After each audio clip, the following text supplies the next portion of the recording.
Okay.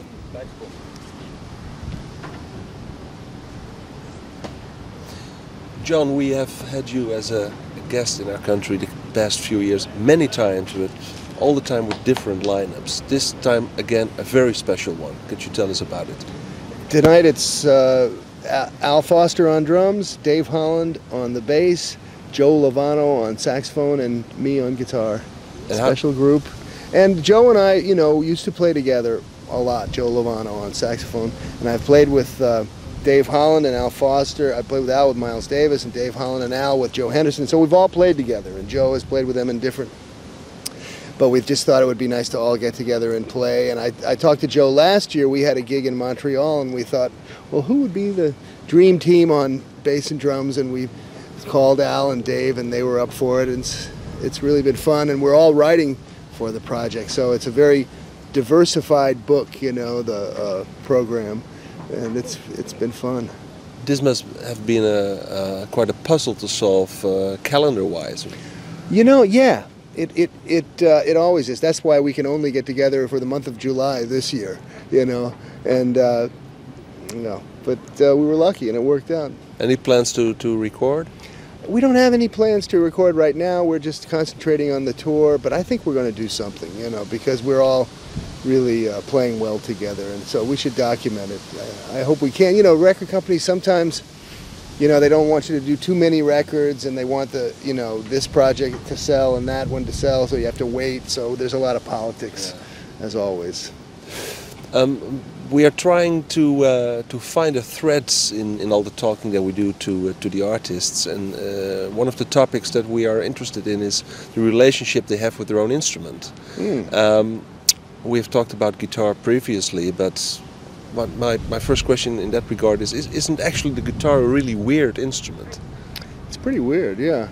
The most, common instrument, the most played instrument in the world is actually pretty weird.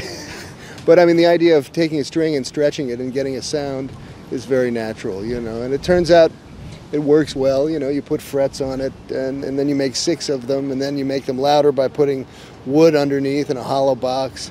And then they invented the microphone, and you stick that in, and it's loud, and a whole different kind of instrument, really, the electric guitar is. But it's out of tune with itself. It's never perfectly in tune, the guitar. But that's okay, because maybe music's not supposed to be in tune all the time. I don't know. What kind of relationship do you have with the guitar? Well, I've played it since I was a kid, since I was 11, and I can't imagine life without it. It's my friend. You gotta love your instrument, even though sometimes you want to throw it out the window because it's hard to play music sometimes. It's hard to play what you want to play on your instrument, and it has limitations, and you have limitations.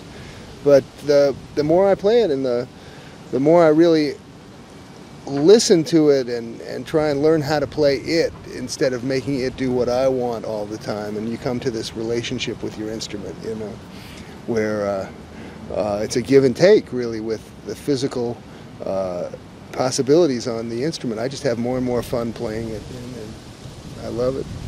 Like being in this particular quartet, being on the road, do you feel that the experiences that you have on stage with these 3 fellow musicians influence your playing and your style? Oh, yeah. Well, I think that, first of all, their musical styles influenced me to play a certain way. And I would say the main way it influences me is to try and play really well, because they all play so well. And everybody in the band listens all the time, so we're all trying to make a group sound, not just a soloist in front of a band. That's what makes the difference and makes jazz, to me, successful or not, how much of a group sound there is. But as far as the experiences we have in the daytime, whether that comes through at night, sure it does. And I think everybody in the band is such a pro that we really are conscientious of each other as people, and try to really be supportive and friendly, and help each other, through getting around on the road, and watch out for each other. And that transcends to the bandstand, because it just makes it all a good thing, Thanks, John. Yeah, thank you.